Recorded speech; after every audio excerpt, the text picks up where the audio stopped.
Hey everyone, welcome back to my cooking blog channel. तो बच्चे बहुत दिन से कुछ मीठा खाने की फरमाइश कर रहे थे, तो मैंने सोचा कि क्या ऐसा बनाया जाए जो खाने में तो टेस्टी हो ही और बनने में बहुत आसान हो। तो आजकल मार्केट में क्या है ना कि नारियल बहुत मिल रहे हैं, और मैं जहाँ रहती हूँ यहाँ जून और मतलब जुलाई और अगस्त के महीने में ही नारियल मिलते हैं, यानी कि इस तरीके के जो फ्रेश वाले नारियल मिलते हैं ये जुलाई और अगस्त के महीने में मिलते हैं। तो मैंने हस्बैंड को बोला कि आप लेकर के आइएगा। तो देखिए वो लेकर के तो आए थे 2 नारियल, लेकिन एक नारियल जब काटा तो ये निकला बिल्कुल पतला और एकदम कच्चा नारियल निकला है। तो इसको तो मैं काम में नहीं लूँगी। अब क्या करेंगे ना कि एक जो दूसरा नारियल था इसको भी मैं चेक करती हूँ कि ये भी सही है या नहीं। तो देखिए इनमें अभी बिल्कुल फ्रेश है ना, तो इनमें खूब सारा पानी है और ये पानी मुझे इतना अच्छा लगता है पीने में। तो ये 2 नारियल में से खूब सारा पानी निकल गया था। तो देखिए इस तरीके से अब क्या करेंगे ना कि इसको फ्रीज़ में रखेंगे, और जब इस रेसिपी को बना लूँगी उसके बाद में इसे पीऊँगी ठंडा ठंडा एकदम, जब तक कि बहुत अच्छी तरीके से ठंडा हो जाएगा। अब क्या करेंगे ना कि इस तरीके से जो ये फ्रेश वाले नारियल लिए हैं इनके पीछे से आपको ये जो ब्राउन वाला पार्ट होता है ना, इसे आपको धीरे धीरे करके हटा लेना है।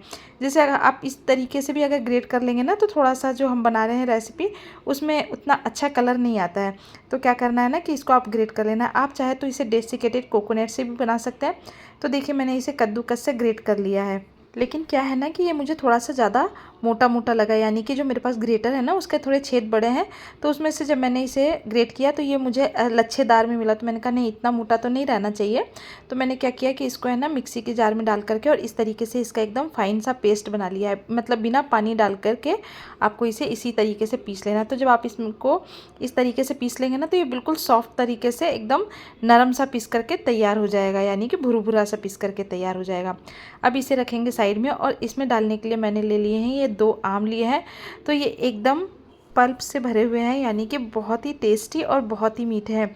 तो अभी तो मैं जहाँ रहती हूँ तो वहाँ पर या तो दशहरी मिलता है या इस तरीके के ये जो मालदा आम होते हैं, यानी कि इसे लंगड़ा भी कहते हैं। तो ये मालदा आम मिलते हैं। तो इसका कलर तो उतना अच्छा नहीं होता है, लेकिन ये खाने में बहुत टेस्टी होते हैं। और अभी दशहरी बरसात के कारण उतने अच्छे दशहरी नहीं आ रहे हैं, आप उसको मतलब इस्तेमाल करेंगे तो वो ख़राब ज़्यादा निकल रहे हैं। तो मैं क्या करती हूँ ना कि इसी आम से इसे बनाती हूँ। तो देखिए 2 आम मैंने ले लिए हैं और ये टेस्ट में बहुत मीठे हैं, खाली कलर इसका थोड़ा सा हल्का है। अब क्या करेंगे ना कि इसको जार में डाल करके और इसका एक बिल्कुल फाइन सा पेस्ट बना लेंगे, लेकिन आपको ध्यान रखना है कि इसके अंदर आपको पानी बिल्कुल भी ऐड नहीं करना है। अब इसके अंदर मैं डालूँगी, ये थोड़ा सा हल्का सा खट्टा मीठा सा होता है, इसलिए मैं इसके अंदर 4 चम्मच चीनी डालूँगी। तो 4 चम्मच चीनी डाल देने के बाद इसको हम पीस लेंगे, और जब ये पीस करके रेडी हो जाएगा तो इधर फ्लेम ऑन कर लिया है और चढ़ा दी है ये मोटी वाली कढ़ाई, यानी कि मोटे तले की कढ़ाई आपको काम में लेनी है। अगर आपके पास नॉन स्टिक कढ़ाई हो तो आप उसे लेंगे तो ज़्यादा अच्छा रहेगा। तो देखिए अब क्या करेंगे ना कि इस तरीके से इसे डाल देंगे कढ़ाई के अंदर, और इसे आराम से चलाना है, यानी कि ये थोड़ा सा ड्राई हो जाए, यानी कि थोड़ा भुरभुरा हो जाएगा ना, तो उससे ज़्यादा अच्छा रहेगा।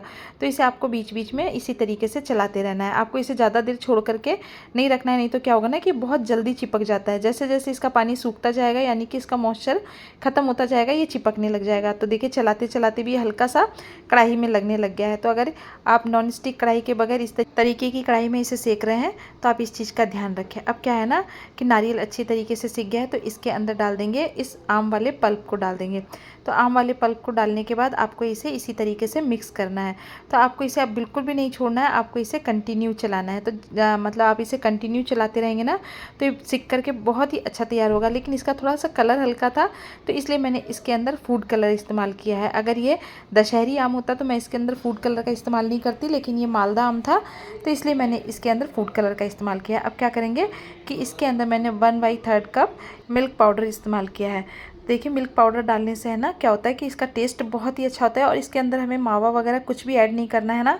तो आप मिल्क पाउडर डालेंगे ना तो उससे थोड़ा सा ये ड्राई सा भी बन करके तैयार होगा।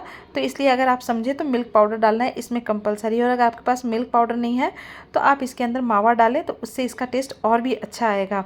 तो अब हमको क्या करना है ना कि इसे इसी तरीके से कंटिन्यू चलाते रहना है।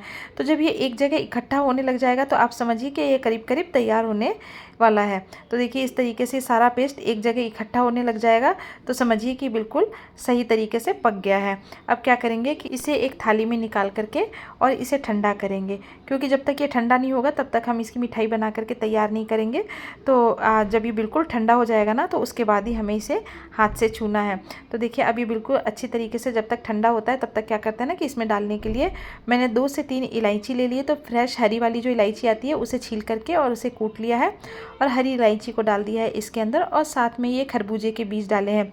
इससे इसमें खाने में बहुत ही टेस्टी बन करके तैयार होगा।